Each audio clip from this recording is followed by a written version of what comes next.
As mentioned in the previous lecture, and this lecture is Vedanta Hinduism, Lecture 3. So, as mentioned in the previous lecture, Hindus believe the Vedas to be sacred text.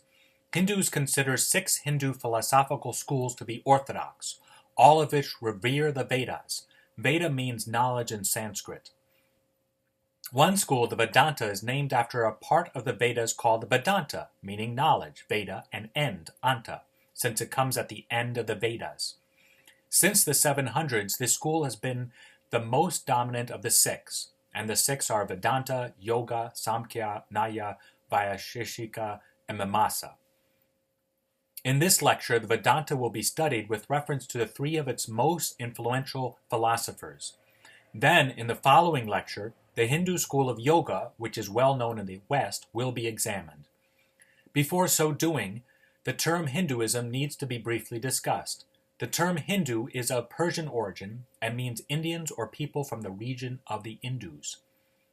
Consequently, the idea of a religion called Hinduism is not a term that arose in the land associated with India. If misapplied, it can lead the user to assume Hinduism refers to religion of India that is united by similar beliefs and practices. In reality, Hinduism is characterized by diversity in both beliefs and practices, as will be evident. Shankara and Vedanta absolute monism or non-dualism. Shankara, lived from 788 to 822 AD, wrote on the spiritual and philosophical sections of the Vedas called the Upanishads, another name for the Vedanta.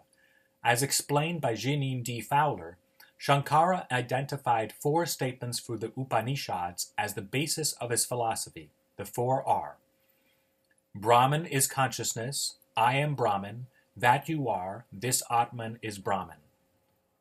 In order to understand why, for Shankara, these statements underlie his absolute monism, or an unqualified non-dualism, the term Brahman and Atman need to be defined.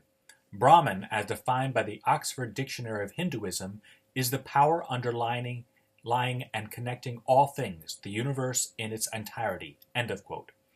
Atman, on the other hand, refers to the self in a reflexive manner or an individual living body. In other words, Brahman is the universal divine energy that relates all individual things to each other. Atman are the individual things. According to Shankara, it only appears that these individual things exist. In reality, all that exists without any qualification is Brahman, for Atman is Brahman, which claims Shankara is what we all are. Ramanuja and Vedanta qualified non-dualism. Ramanuja, lived from 1017 to 1137 AD, also interpreted the Vedas in a non-dualistic manner. However, he rejected Shankara's belief that even qualities are but an illusion. For Ramanuja, differences of the world are not merely an illusion.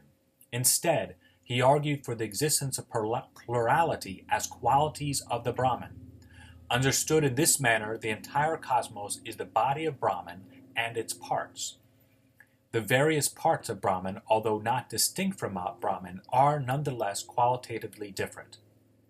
And in the transcript, I provide you a key excerpt from his commentary on the Vedanta Sutras.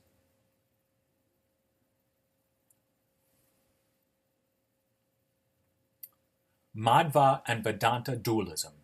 Madhva lived from 1199 to 1278 AD. He rejected both Shankara's and Ramanuja's belief that difference is an illusion and we all are one. In the case of Shankara, monism, this is understood in an absolute sense. For Shankara, even qualities are but an illusion. While accepting qualitative differences do actually exist, Ramanuja still held to a pantheistic understanding of reality, since he saw these differences are but aspects of God.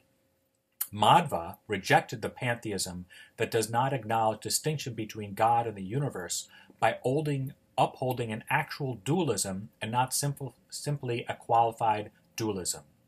This may surprise many in the West, since, as explained by Deepak Sarma, Madhva's school of Vedanta has been frequently overlooked.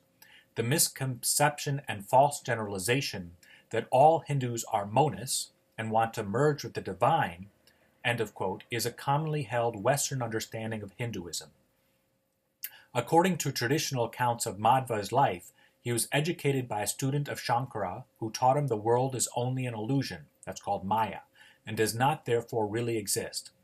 Believing that the world does exist, Madhva ceased being a student of Shankara's philosophy and formed his own school. According to Madhva, in order to be saved, moksha, it is necessary for human beings to be freed from the wheel of reincarnation and suffering. On this point, Madhva was in agreement with Shankara.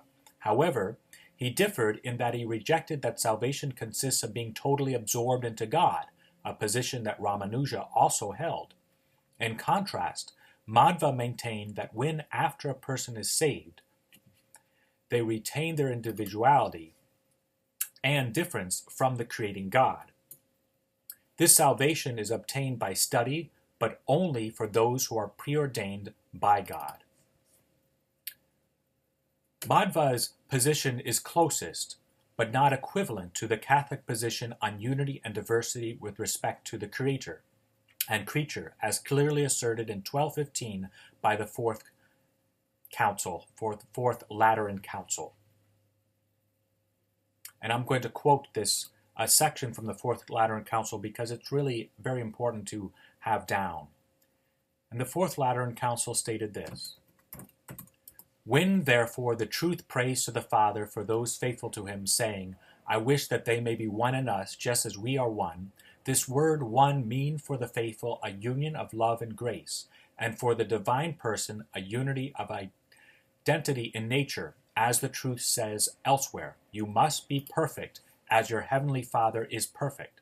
As if he were to say more plainly, you must be perfect in the perfection of grace, just as your Father is perfect, in the perfection that is by nature, his by nature, each in his own way. For between creator and creature, there can be noted no similarity so great that a greater dissimilarity cannot be seen between them." This passage from the Fourth Lateran Council has frequently been cited in reference to the Catholic concept of the analogy of being.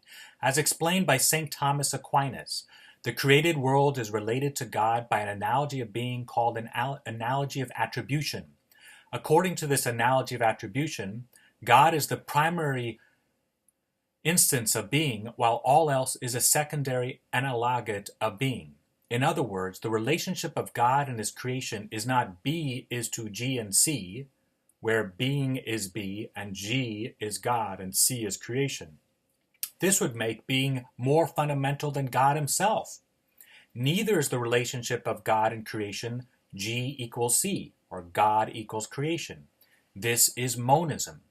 Instead, since God's essence, his whatness, from the Latin verb esse meaning to be, is his existence, while the essence of anything else does not necessarily indicate it exists, this means that God is being while we, along with all of creation, only have being. God is being itself. He's the ground of all being. He's the foundation of all being. And we, because God wills it, he wants it, it's not because we merit it, we participate in his being as a gift. I'd like to end with this beautiful quote from Hans Urs von Balthasar, who described Christ as the concrete analogy of being. And he states this, quote, "Since the person of the Logos is the ultimate union of divine and created being, it must constitute the final proportion between the two, and hence must be the concrete analogia entis, the analogy of being itself. However, it must not in any way overstep this analogy in the direction of identity." God bless.